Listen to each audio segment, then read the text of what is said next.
सर्वांचा लाडका बैलगाडा शर्यत क्षेत्रातील देव द्वादशम हिंदकेसरी कोहिनूर बकासूर आज जेजुरी येथील मैदानामध्ये उपस्थित होता. आरामावर असेल आणि परवा आपल्याला हिंदकेसरी मैदानामध्ये कोरेगावच्या हिंदकेसरी मैदानामध्ये पळताना दिसणार आहे. महाराजचं नियोजन अजून काही फिक्स नाही, पण बैलगाडा शर्यत क्षेत्रातील आपला सर्वांचा लाडका देव बकासूर या मैदानात नक्कीच उपस्थित असणार आहे. नमस्कार सर्वांना, जय शिवराय. आपल्या बकासूर DST 6300 चॅनलमध्ये तुमचं सगळ्यांचं मनापासून हार्दिक स्वागत. 2 दिवसांनी म्हणजे 21 तारखेला सगळ्यांना प्रतीक्षेत असलेलं कोरेगावचं हिंदकेसरी मैदान जवळ आलेलं आहे. आणि ज्या फाटीवर हे मैदान अगोदर व्हायचं त्या फाटीवर ते मैदान नाही आहे, जागा नवीन आहे आणि रान देखील थोडंसं वेगळं आहे.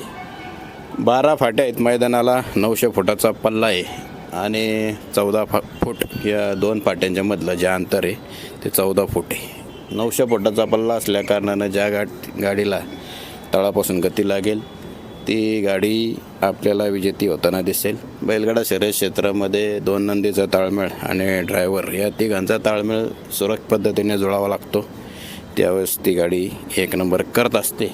असं हे मैदान 21 तारखेला आहे आणि त्याची ज्या गटाच्या चिठ्ठ्या आहेत त्या उद्या सकाळी निघणार आहेत. त्यामुळं उद्या सकाळी आपल्याला बऱ्यापैकी कळून जाईल कोणाच्या पैऱ्यात कोण पळणार, कोण कुठल्या गटात पळणार.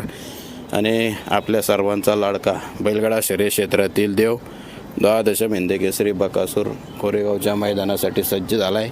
आज जेजुरी इथे तो मैदानामध्ये उपस्थित होता. त्यानंतरनं तो आता 21 तारखेच्या मैदानासाठी सज्ज आहे. आणि संबंध महाराष्ट्राची जी इच्छा आहे हे बकासूर डबल सप्त हिंदकेसरी व्हावा, त्यातली ही एक पुढची स्टेप आणि ही नक्कीच पूर्ण होईल. चांगल्या पद्धतीचा त्याचा जोडीदार असणार आहे आणि तो ताळमेळ टॉप पद्धतीने जुळावा आणि सर्वांच्या मनातली इच्छा पूर्ण व्हावी, हीच इच्छा 21 तारखेच्या मैदानामध्ये आपल्या सर्वांचा लाडका देव पळणार आहे. हिंदकेसरी मैदान म्हटलं की प्रत्येक गाडा मालक आपल्या नंदीला चांगल्या पद्धतीत या मैदानासाठी तयारी करत असतात.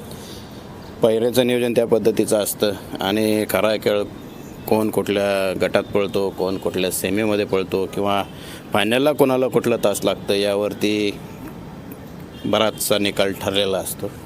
पण सर्वजण या मैदानासाठी उत्सुक असतात आणि आपणही सर्व या मैदानासाठी उत्सुक असतो. असं हे हिंदकेसरीचं मैदान आहे. पण हिंदकेसरी मैदान म्हटलं तर पब्लिकने देखील थोडीशी शिस्त जपली पाहिजे.